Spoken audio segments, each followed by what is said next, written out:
नमस्कार साथियों, आज की हमारी इस ऑनलाइन क्लास में आपका बहुत बहुत स्वागत है। तो आज हम आपके लिए लेकर आए हैं यूनिट नंबर सेकंड जो हमारे चल रही थी, उसके कुछ सवाल हमने कर लिए थे। उस यूनिट नंबर सेकंड के जो कुछ बचे हुए सवाल और थे, तो हमने लगभग 6 या 7 सवाल उसके अंदर उस क्लास के अंदर कर लिए थे।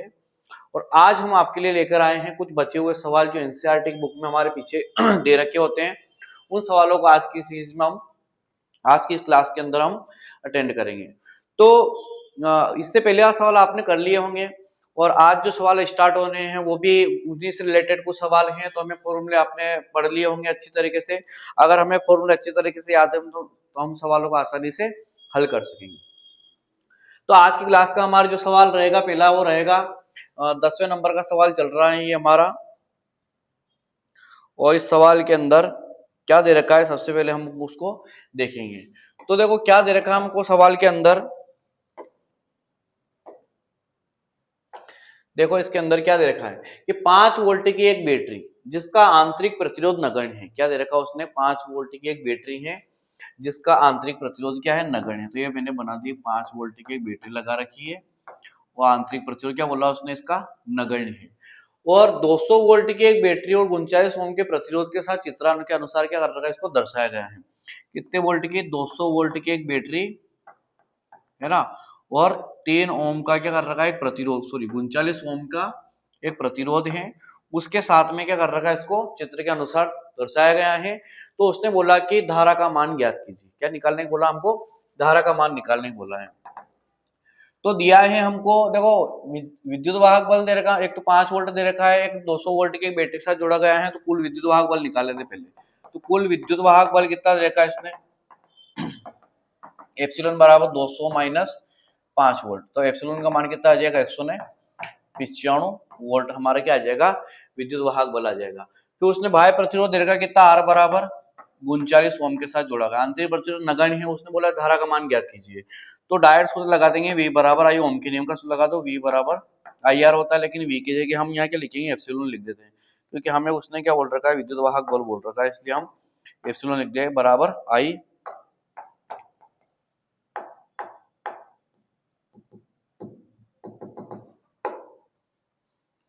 एप्सिलॉन बराबर आई आर।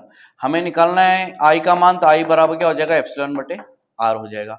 अब एप्सिलॉन का मान जो दे रखा है हमको, दे रखा है कि 195 दे रखा है, उसका मान दे रखा 39। 39 का पहाड़ा कितनी बार बोलेंगे? 195, 5 बार काट दो इसका। 39 में 5 का इंटू करते हैं तो कितना आता है? 195 आता है। 5 एम्पीयर की धारा प्रवाहित होगी परिपथ के अंदर से। ये हमारा आंसर आ जाएगा सवाल का। अगला सवाल देखते हैं। अगला सवाल क्या आ रहा हमारा कि किसी कार की संचायक बैटरी का प्रश्न बहुत सारी बार पेपर में आ चुका है। बोर्ड के अंदर कितनी बार इस प्रश्न को पूछ लिया गया है। देखना, इसको अच्छी तरीके से समझ लेना, बहुत सरल सवाल है एकदम। कि किसी कार की संचायक बैटरी का विद्युत वाहक बल जो दे रखा है उसने कितना दे रखा है? 12 वोल्ट। विद्युत वाहक बल कितना रखा है? 12 वोल्ट हमको दे रखा है। आंतरिक प्रतिरोध दे रखा है 0.4 ओम, ये आंतरिक प्रतिरोध दे रखा है। और क्या दे रखा? बैटरी से ली जाने वाली अधिकतम धारा ज्ञात कीजिए। धारा निकालने मैक्सिमम, है ना। तो अब क्या लगाएंगे अपन? सूत्र लगाएंगे। तो देखो यहाँ आंतरिक प्रतिरोध भी दे रखा है ना। और उसने बोला है हमको कि संचयक बैटरी ली जाना अधिकतम धारा ज्ञात कीजिए। तो बाह्य प्रतिरोध जब शून्य होता है ना, तब जाके धारा अधिकतम होती है। बाह्य प्रतिरोध का मान क्या होता है? जब शून्य हो जाता है तब धारा का मान क्या होता है? अधिकतम होता है। तो आंतरिक प्रतिरोध, विद्युत वाहक बल और विभवांतर में हमने संबंध वाला सूत्र निकाला था, आई बराबर एप्सिलॉन बटे आर प्लस आर। ये वाला फॉर्मूला हमने सिद्ध कर रखा है। तो धारा कब अधिकतम होती है? जब ये शून्य होता है।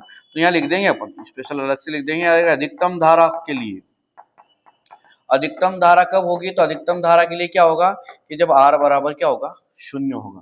तो आई आर बराबर शून्य होगा तो आई बराबर क्या आ जाएगा? एप्सिलॉन बटे स्मॉल आर रह जाएगा। तो आई बराबर एप्सिलॉन का मान दे रखा 12 और स्मॉल आर का मान दे रखा 0.4। दशमलव हटाया, जीरो लगाया, 4 से 3 भरा 0। तो आई बराबर कितना आ गया? 30 एम्पियर धारा आ गई। कितने आ गई? 30 एम्पियर की धारा हमको प्राप्त हो जाएगी। ये हमारा सवाल था छोटा सा। सभी सवाल बहुत ही इजी सवाल है एकदम। हमको केवल क्या करना चाहिए? फॉर्मूले टाइम पे याद आ जाएंगे, अच्छे तरीके से उनको कर लेंगे तो अपन सवाल को भी आसानी से हल कर पाएंगे। कोई कैलकुलेशन भी बड़ी नहीं है इन सवालों की। अगला क्वेश्चन दे रखा हमको, क्या देखो अगला क्वेश्चन दे रखा है कि 10 वोल्ट विद्युत वाहक बल वाली बैटरी जिसका आंतरिक प्रतिरोध दे रखा उसने 3 ओम किसी बाह्य प्रतिरोधक से संयोजित है। एक बाह्य प्रतिरोधक से क्या कर रखा है, इसको संयोजित कर रखा है ना, आंतरिक प्रतिरोध भी दे रखा हमको। और यदि धारा में सॉरी यदि परिपथ में धारा का मान, क्या परिपथ में धारा का मान कितना हो, 0.5 एम्पियर होगा। सॉरी यहाँ गलत लिख रखा है, एम्पियर हो तो धारा का मान दे रखा है 0.5 एम्पियर हो तो प्रतिरोधक का प्रतिरोध क्या निकालना है ना, प्रतिरोधक का प्रतिरोध कितना है वो निकालना है। और जब परिपथ बंद है तो सेल की टर्मिनल वोल्टता भी हमको ज्ञात करनी है। तो टर्मिनल वोल्टता भी निकालनी पड़ेगी हमें। ये पूरा देखते हैं इसके अंदर क्या क्या दे रखा है। सबसे पहले तो विद्युत भाग बल दे रखा है हमको एप्सिलॉन बराबर 10 वोल्ट, एक तो ये दे रखा है। एक इसका आंतरिक प्रतिरोध दे रखा कितना, 3 ओम, है ना। फिर जो धारा प्रवाहित हो रही है वो कितनी हो रही है, 0.5 एम्पियर की। 0.5 एम्पियर की इसके अंदर धारा क्या हो रही है, प्रवाहित हो रही है। और प्रतिरोधक का प्रतिरोध भी ज्ञात करना हमें, मतलब कैपिटल आर क्या करना हमको निकालना है ना। और यदि परिपथ बंद है तो सेल की टर्मिनल वोल्टता भी इसके अंदर हमको ज्ञात करनी है।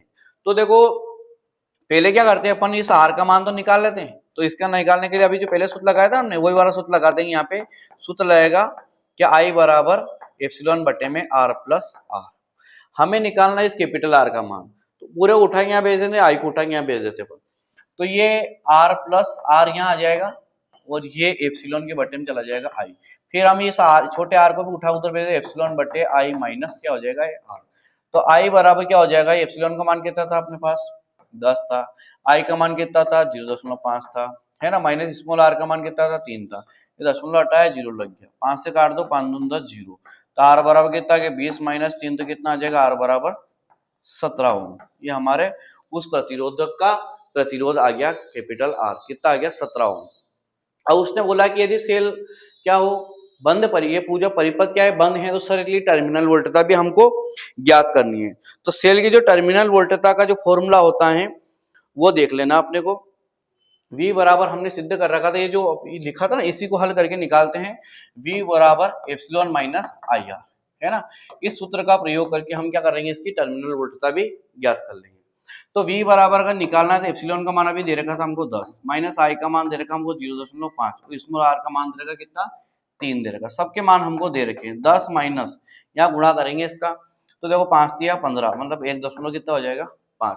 और जब 10 में से 1.5 जाएगा ना तो कितना बचेगा, 10 में से 1.5 जाएगा तो 8 दशमलव कितना रह जाएगा 5 वोल्ट। की क्या आ जाएगी, इसकी टर्मिनल वोल्टता आ जाएगी सेल की। बहुत ही इजी क्वेश्चन, हमको क्या दे रखा था, फॉर्मूला लगा दिया, कैपिटल आर निकाल लिया। जब ये निकाल लिया उसने बोला कि सेल बंद परिपथ सेल की टर्मिनल वोल्टता, तो ये टर्मिनल वोल्टता विद्युत भाग बल में विभवांतर में संबंध का फॉर्मूला था, हमने ये लगा दिया, यहाँ से निकाल लिया। ठीक है, इसके बाद में अगला क्वेश्चन देखते हैं। अगला क्वेश्चन क्या आ रहा है हमारा, अगला क्वेश्चन आ रहा है कमरे के ताप है ना कितना 27.0 डिग्री सेल्सियस पर किसी तापन अवयव का प्रतिरोध दे रखा हमको 100 ओम, कितना रखा है 100 ओम दे रखा है। यदि तापन अवयव का प्रतिरोध 117 ओम हो तो अवयव का ताप क्या होगा, और प्रतिरोधक के पदार्थ का ताप गुणांक प्रतिरोध ताप गुणांक दे रखा कितना 1.70 गुणित 10⁻⁴ डिग्री सेल्सियस इनवर्स। ये हमको दे रखा है, प्रतिरोध ताप गुणांक का सूत्र का प्रयोग करना है और हमें केवल वैल्यू रखना है सबकी और हमें आंसर लेके आना है। तो सूत्र याद होना चाहिए, पहले दे क्या रखा हो देख लेते हैं, फिर फॉर्मूला याद होना चाहिए हमको। तो देखो कमरे का ताप दे रखा उसने T1 बराबर 27.0 डिग्री सेल्सियस और प्रतिरोध दे रखा उसने R1 बराबर कितना 100 ओम, उसका प्रतिरोध भी दे रखा है। फिर उसने बोला कि यदि तापन अवयव का प्रतिरोध, मतलब बाद वाले का जो प्रतिरोध दे रखा उसने कितना रखा 117 ओम, और अवयव का ताप क्या होगा मतलब T2 हमको क्या करना है ज्ञात करना है। और अल्फा भी दे रखा हमको कितना 1.70 गुणित 10⁻⁴ डिग्री सेल्सियस इनवर्स, ये हमको भी दे रखा है। अब फॉर्मूला होता है प्रतिरोध ताप गुणांक के लिए, फॉर्मूला होता है R2 बराबर R1 कोष्टक में 1 माइनस अल्फा कोष्टक में T2 माइनस T1, ये हमारा इसका फॉर्मूला होता है जो कि हमने पढ़ रखा था। और यहाँ पे माइनस नहीं आएगा प्लस आएगा, तो R2 बराबर R1 कोष्टक 1 plus alpha T2 minus T1, ये फॉर्मूला लग जाएगा। अब हमें निकालना क्या है T2 निकालना है, तो पहले फॉर्मूले को सोल्व करना पड़ेगा। फॉर्मूले को देखो जैसा भी हो अपन चाहो जैसे हल कर सकते हैं, इसमें R2 T2 मान निकाल के फिर वैल्यू रखेंगे अपन इसके अंदर, ये R1 फिर प्लस यहाँ R1 अल्फा और T2 माइनस T1। अब क्या करते हैं, इस R1 को उठा के इधर, एक मिनट, हाँ सही है, ये R2 ऐसे ही, ये R1 इधर आ गया, प्लस ये इन दोनों को उठा के मैं क्या करता हूँ, इधर भेज देता हूँ, उधर रह जाएगा R1 अल्फा क्वेश्चन में T2 माइनस T1, ये रह गया। अब अपने को क्या निकालना है, T2 का मान निकालना है ना। तो T2 का मान निकालने के पहले इसको भी उठा के इधर भेज देता हूँ, R2 माइनस R1 बटे में R1 अल्फा बराबर T2 माइनस T1। हमें T2 का मान निकालना है तो इसको उठा के इधर भेजेंगे तो R2 माइनस R1 बटे में R1 अल्फा, और ये माइनस ये उधर आके का एक हो जाएगा, T1 का एक हो जाएगा, प्लस का हो जाएगा। अब ये पूरा फॉर्मूला हमने क्या कर रखा है, पहले इसको सोल्व कर लिया ताकि वो मान रखें, हमें फिर वो वैल्यू रखने के बाद इधर उधर भेजने में दिक्कत नहीं आए। डायरेक्ट हमने क्या करा, T2 का मान रख देते हैं और हमारा आंसर आ जाएंगे। अब T2 का मान निकालता, R2 का मान क्या दे रखा हमको, R2 का मान दे रखा 117, R1 का मान दे रखा 100। तो यहाँ लिख देता हूँ मैं 117 माइनस यहाँ लिख देता हूँ इसकी जगह 100। फिर R1 का मान कितना रखा उसने 100, तो ये लिखा मैंने 100, और इसका मान 1.7 गुणित 10 की घात माइनस 4, और प्लस T1 का मान दे रखा उसने 27, तो ये लिख दिया अपन ने यहाँ पे 27। देखो यहाँ पे T2 ऐसे ही, यहाँ ऊपर बच्चे का 17 बटे में 1.7, तो ऐसे लिख देता हूँ, गुणित 10 की घात माइनस 4 था। तो इस 100 को क्या 10 की घात 2 लिख सकते हैं ना अपन, 10 की घात 2 लिखेंगे तो 4 में से 2 जाएगी तो 2 रह जाएगी, वो भी कहीं की माइनस की, प्लस का 27 दशमलव हटाया, जीरो लगाया, 17 से 17 का 17 जीरो, तो ऊपर कितना बचेगा 10, ये भी ऊपर जाएगा, 10 की घात क्या हो जाएगी प्लस का 2 और प्लस 27। तो ये T2 बराबर, ये तीनों जोड़े गुणा करेंगे इनका तो 1000 आएगा प्लस 27, तो T2 का मान हो जाएगा 1027 डिग्री सेल्सियस। ये हमारा तापन अवयव का ताप आ जाएगा T2 बराबर कितना 1027 डिग्री सेल्सियस। तो पहले क्या करना है, क्या दे रखा हमको, क्या निकालना है, फॉर्मूला ये है, इस फॉर्मूले की सहायता से अपना अलग अलग टाइप से सवाल पूछ सकता है वो।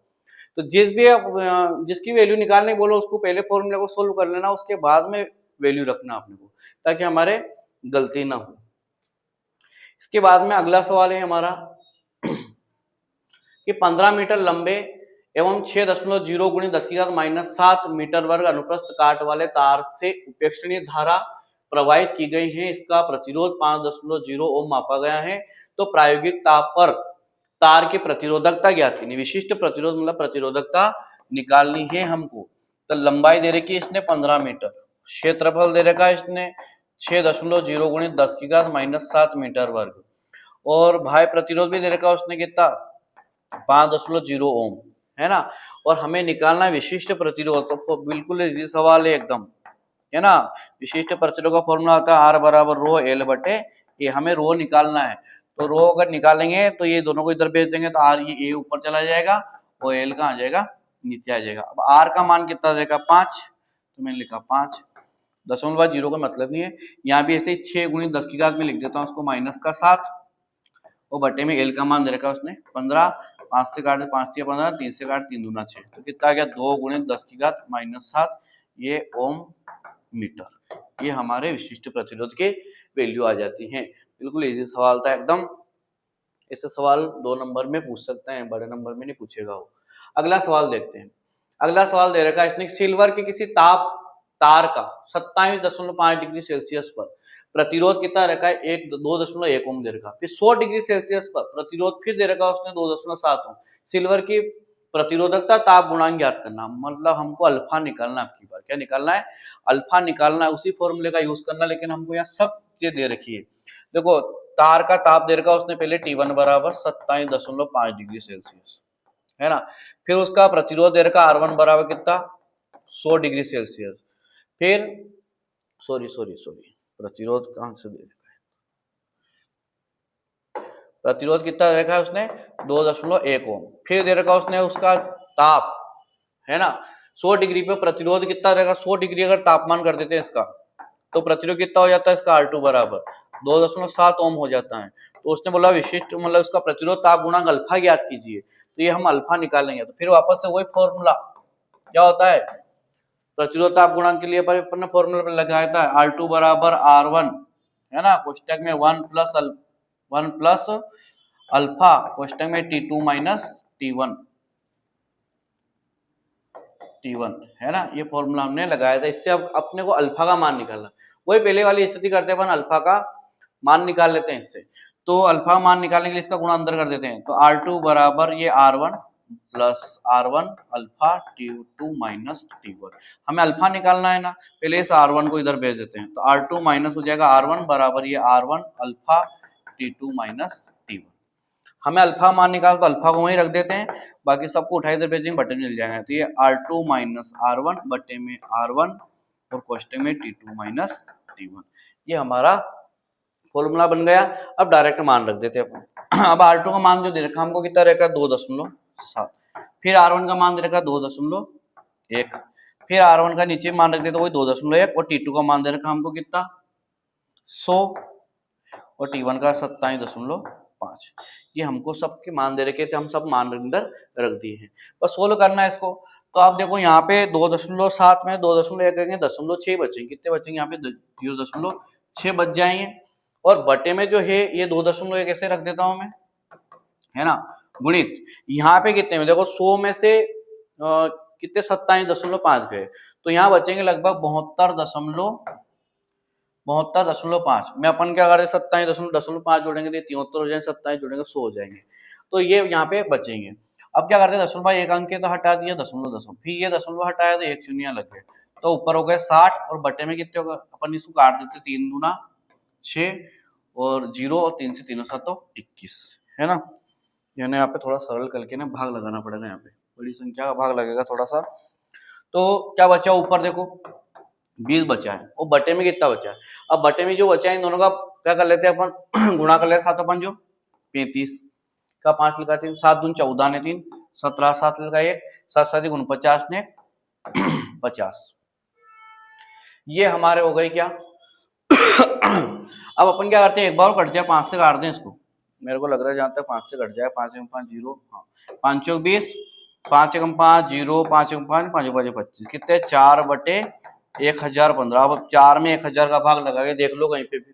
अपन क्या करते हैं, मैं एक स्लाइड ले लेता हूँ अलग से, क्या करते हैं 4 में 1015 भाग लगाते, 10 लगा दिया पहले, शून्य लगाया, फिर भाग नहीं जा रहा, एक शून्य लगाया, फिर एक शून्य, फिर भी नहीं जा रहा, शून्य लगाया शून्य लगाया। अब 4 बार बोलेंगे देखो 4000 से ऊपर निकल जाएंगे, तो अपन कितने बार बोल देते हैं 3 बार ही बोल देते हैं। तो 3 का गणा 5 दिया, 15 का 5 लगाया, 5 में 5 ने 6 सॉरी 5 के 15 5 लगाए और 3 एकम 3 ने 4 और 0 और 3 एकम 3, कितने बचे यहाँ पे, यहाँ बचेंगे 5, यहाँ बचेंगे 9 में 5 4 गए तो फिर 5, फिर यहाँ 9 का 9 आ जाएगा 955 बचे, फिर अपन यहाँ 0 लगा देंगे। अगर अपन क्या करते हैं 9 बार बोल देते हैं तो ये आ जाता है, तो लगभग बहुत सारे हो गए अपने 0 इतनी बार बहुत है ये जो भाग लगा दिया, तो हमारे जो आंसर आ जाएंगे वो कितने आ जाएंगे 0.0039, ये हमारा आ गया डिस्ट्रीब्यूटेड डिग्री सेल्सियस इनवर्स इसका मात्रक होता है, तो ये हमारे इसका आंसर प्राप्त हो जाता है। अगला क्वेश्चन देखते हैं, लास्ट क्वेश्चन है शायद ये, इसका क्या दे रखा हमको,